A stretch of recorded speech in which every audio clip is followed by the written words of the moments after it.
All right. Ụmụ Igbo ekene m unu. O nwere news fegharị well in these 2 days. O wee bụ na a na-akọwa na EFCC bịalụ n'Abia State wee arrest ya 59 youths. Wee bulufa wee pụọ 59 youths n'Abia State.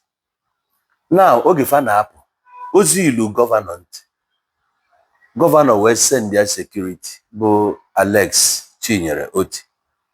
Send their his own security to intercept. Wee mefa intercept. Wee kpuchiga ụmụazị azụ. O wee sịfa na ụmụazị abụrụ ndị ori. Na enwero ndị ori n'obodo a. Na fa gbago Sokoto, gbago n'ugwu. Jee kpọrọ ndị Boko Haram, kpụrụkwuo ndị kidnappers na ndị ori, bandits, na ọbụrụ na ndị anụnwa na nwere ya mee. Now, ife mfo na this news bụ a man nwere passion for his people, be ready to stand up for the youth. Ọ chọrọ ọganiru ndị befa. To the point na that man bụ Alex Oti, since nwoke abanyela n'ọchịchị, afunụrụ m ofu onye ga-apụta nye complain na nwoke a sị na ọsụrọ na o mere nke a. The man, the exceptional. Ịma na anyị dị busy over how many months kita. If anyị na-ekwu okwu ebu Burkina Faso, Captain Ibrahim Traore, nya ka anyị na-ekwu etu o si wee bịa wee expose all the ills n'ife niile France na-eme na befa wee mee ka ndị mmadụ malụ na fa bụ a very rich and wealthy country, no because na the imperialists na plunder their God-given wealth and their minerals.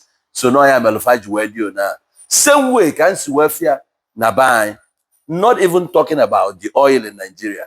I will whatever it takes to build the future for these youths. Manoye game ya. O nwere ike na abroad. Onye na abroad na-ebi ndụ kwesị ịma na onwere oge ọ bụ plan anyị ka ije bili abroad. Original plan bụ eje ebe a ka agba mbọ weta ife na chiata. Mana ejekwalụzi ọdọbụrọzi etu esi wee chee. Ọ dịrị ọrụ nwoke izi, ọ dịrị ọrụ nwaanyị izi. Ife niile si ebe a wee pụọ jebe obodo oyibo. The only good life bụ na fa afụzi filtered air, na ọkụ na-enwu, skyscraper, ezigbo ụzọ, this, that. Besides that, o nwere any other good life. Ọ bụ mmanya ka anyị na-enwere ebe. Ọ bụ nnife aka nni anyị mma. O nwere ọnụ. No, just even na anyị nwasef nọ Nigeria ka ha ebi life. Mgbe anya chacha ka nli ego anyị ka fa ebi life. Fanwa na-alụ ọlụ.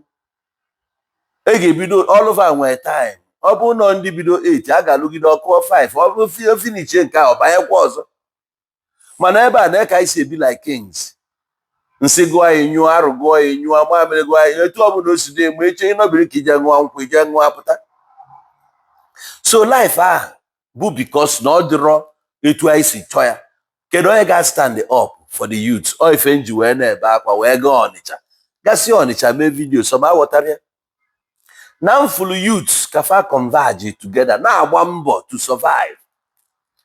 Yes, ọ bụrụ onye ọbụla ga-abụ mechanic. Ọ bụrụ onye ọbụla ga-abụ conductor. Ọ bụrụ onye ọbụla ga-anọ na main market. Bịa bụrụ this era na-aba na tech. Enwere ife I need for the youth, which not of government ga-eme ya ka ọ dị easier maka na private sector banye n'ime ọ ga-adịkwalụ ndị mmadụ so expensive inweta. Just like iwelu school a na-agụ kịta nene private universities nene their school fees nene public universities ife dị iche.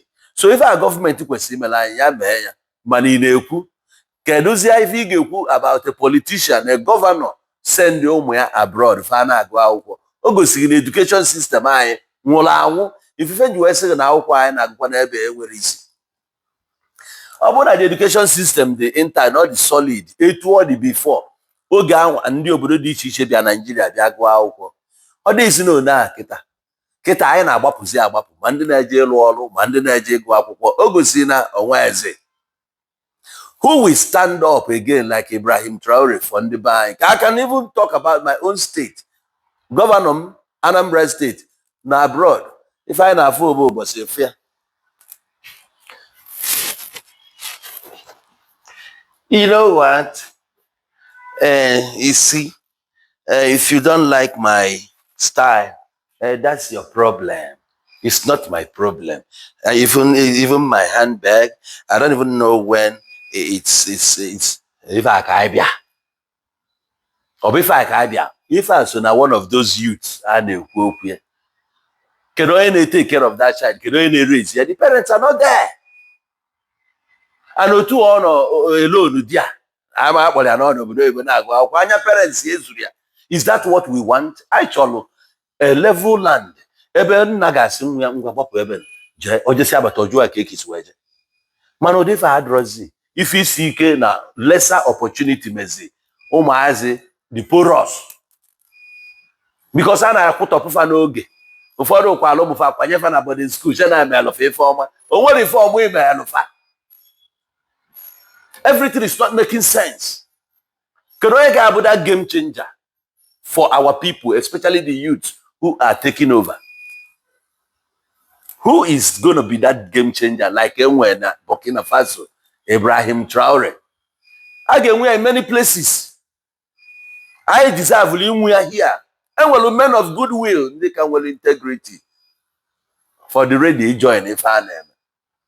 I ga-anọkwa kịta the next person ga-apụta kịta na ọ chọrọ ịzọ ọchịchị maka election ga-ebido nwa obere oge na ọ bụkwa na ị na-akwado ka ịpụta na ịgachi anyị na Anambra steeti ị ga-adịkwa open na ị ga-anyị ntị because na anyị ga na-agwa anyị onye ọ na-eme omume na-ebe ọbụbe ọ ka o si wee dị. For me to take up my time ị na-ekwu ife a is because I've gone round an Igbo and I've seen the plight of the people. Things are not okay. Wee na-ekwuzi in the area of the youth, their survival, way forward, what can we do? I na-anya towards that side, the government got stand up. O nwere ife any digasi. I am so happy na governor anyị no ife ọlụ n'Ọka. I have a commission on my government house. All the government house is a very nice thing. Ọ malụ mma because I deserve inwe government house. Enugu nwere, other states nwere. I nwakwesị inwe ya. Na Anambra State, ọ bụ na ọ na ndị Yoruba kpọọ ya Agbaya, ọ bụ ozi ụmụazị. Since how many years? They created Anambra, was it not 1992 or thereabout? Or 91? So Anambra aka na nka, o deserve inwe ya. Governor of that. Kudos. And that park, ọ makwalụ mma. Mana those parks, I need in some other places. So that no ụmụazị aga na travel far. Wee na-abịa ka eje Ọnịcha ebe afụrụ ebe matụ mma. I need to get all those things in different places. If we fed you like ya, oge ekwuru okwu about local government autonomy. Maka na ọ bụ na a na-akwụje ụgwọ a to the local government direct. Oge aka anyị ga-demand is more from the local government because I need all these things in our municipalities. All the very, very important. So what much to say. Come on, my message is who will be that Ibrahim Traore I get in our states, Igbo? Who will be that savior? Who will be that game changer? All the very, very important. Thank you very much for giving me your time. Akambukwa. Na Igbo, ezo mu iyo $1 million.